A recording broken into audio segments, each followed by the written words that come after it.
سلامونه دوستانو، خدای وکړي چې روغ او جوړ به وئ دوستانو. نن یو ځل بیا ستاسو درانه حضور ته له یو نوي سیټینګ سره راغلی یم. ډېر یو زبردست او ښایسته سیټینګ ده. تاسو څنګه کولی شو چې مثال په ما باندې فیسبوک کې یو البوم جوړ کړو، یعنې شخصي البوم جوړ کړو. راځئ چې ویډیو شروع کړو، ویډیو نه سکیپ کوو. اول به راسئ تاسو فیسبوک ته، فیسبوک به خلاص کړئ.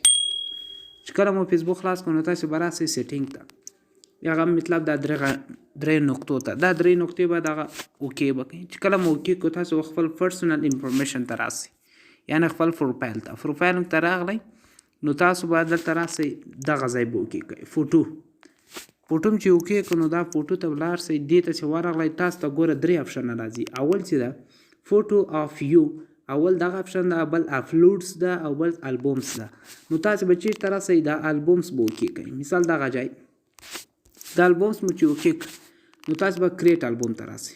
کریټ البوم ته چې راغللی نو تاسو به دلته یو دانه کریټ البوم جوړولی سئ. دغه یو څه ښه والی لري، دې معنا مطلب چې مثال تاسو نه کله په ګالري کې کوم ویډیوګانې دي، کوم مثال عکسونه دي، دا ټول چې مثال تاسو نه ریسټور سي، یعنې مثال موبایل هم ریسټور سي، نو داسې ټول عکسونه کې ډیلیټیږي. نو تاسو دلته یو ښه والی دا ده چې کله مو د فیسبوک آی ډي مثال زده وي، یعنې په یاد مو وي، نو بل وخت چې خلاصوئ تاسو به دغه البوم وي پکې. نو تاسو ټول هغه عکسونه چې تاسو نه ډیلیټ شوي دي نو تاسو بیرته اټکولی شئ، مثال ډاونلوډولی شئ. نو دلته به راسئ، ګوره اول به د البوم نیم ورکړئ. دلته مو چې البوم نیم ورکړ نو تاسو ته به هماغه نوم باندې به تاسو البوم جوړ شي. نو ډسکرپشن کې به تاسو چې ورکړئ هغه د هر شي په باره کې تاسو کوم البوم باره کې، خپل البوم باره کې چې کوم شي په اړه دا البوم جوړ کړی ده، چې شی پکې ثبتو د ډسکرپشن کې به ورکړئ. او دغسې د پبلیک ده، دا پبلیک ته به راسئ. پبلیک به نه کوئ ځکه چې مثال ټول خلک بیا تاسو البوم ویني. تاسو به آن نیمي کوئ. آن نیمي هم چې که نه مثال دغه ځای دغه بیا تاسو هېڅوک هم تاسو نسي کولی چې بغیر له تاسو نه تاسو البوم وګوري او نه به یې چا ور پام سي چې مثال دلته یو دانه البوم شته.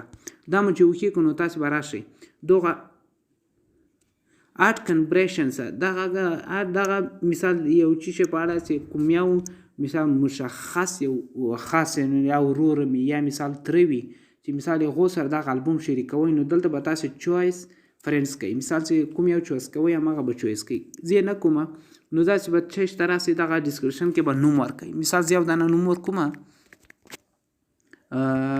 نوم مو ورکړه، مثال زه یو نوم ورکوم، دلته نوم ورکړه او دلته ډسکرپشن کې هر څه چې ورکوئ هماغه ډسکرپشن کې ورکوئ. دلته به کریټر وایي. دلته اتومات تاسو ته یو البوم جوړیږي. چې کله البوم درته جوړ کړو نو تاسو کې به دې کې مابین کې څه رقم کار کوي، ومنې دغه ده البوم جوړ کړو نو تاسو به دې البوم ته ورننوځئ. چې کله ورننوتئ نو تاسو ته آرټ فوټو ویډیو دلته ګوره دوه درې اپشن، دلته ګوره دغه البوم چې ده آرټ دیس البوم، مابین د دې البوم کې یو بل البوم جوړوی سئ. دلته به مثال راسئ دغه فوټو به اوکې کوئ. نو تاسو هر یو فوټو چې خوښ یې هماغه فوټو اوکې کوئ، سلیکټ آل یې کوئ، ورننوځئ، همدلته به مجهز کې ساتل سوي. دا یو ډېر ښایسته سیټینګ ده، ډېر خوندور اپلیکیشن، یو خوندور سیټینګ ده. دې کې تاسو کولی شئ چې مثال کوم هیر شوي عکسونه تاسو نه ټول همدلته ثبتیږي. او نور دغه رقم ته ښایسته ویډیوګانو لپاره زما چینل سبسکرایب کړئ او دغه رقم ښایسته ویډیوګانې به زه تاسو لپاره جوړې کړم. نو تر بیا مو په الله سپارم.